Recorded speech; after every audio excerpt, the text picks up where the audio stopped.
The ArcelorMittal mill made products for several industries, including construction. And tonight, there's evidence of the struggle in that industry, with a new report from the province's financial watchdog saying new home builds are lagging to levels not seen since the last major recession in 2009. Jason Gaidola joining us live in studio with more on this tonight. Jason.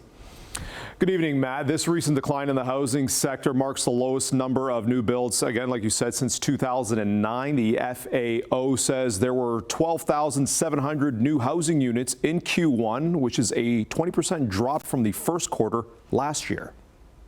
Ontario's financial watchdog says in the first quarter, the province showed some gains in employment, retail, manufacturing, and trade. But productivity in the housing sector took a dip. On the left chart, you can see that home resales dropped by 21.8%, bringing down to the lowest level since mid-2000.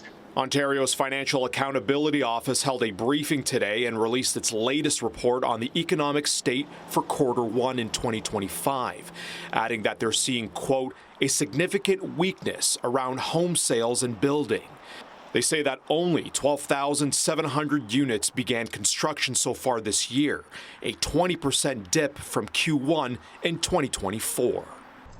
There have been a lot of developments in tariff policy since then, both positive and negative. So we'll just need to see how that rolls out.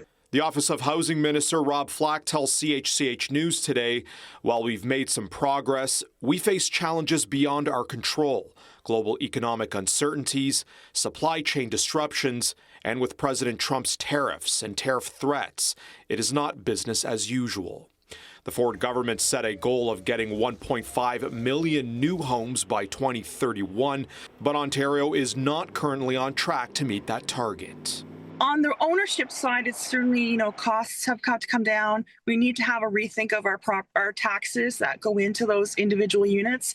It's upwards up to $300,000 per unit in some municipalities. Pauline Learman with real estate data firm Zonda Urban. She says sales are down and structures like a condo building would need to sell at least 70% of its units to complete construction. So yeah, I do expect it to kind of skid the bottom for a couple quarters. Where I am outlooking and concerned is that we're going from a really high level of deliverables to next to nothing by 2029. Flack's office says the Ford government budgeted $2.3 billion this year that will help cities fast-track housing infrastructure, will assist in completed construction. The FAO says they'll have another economic outlook report this summer.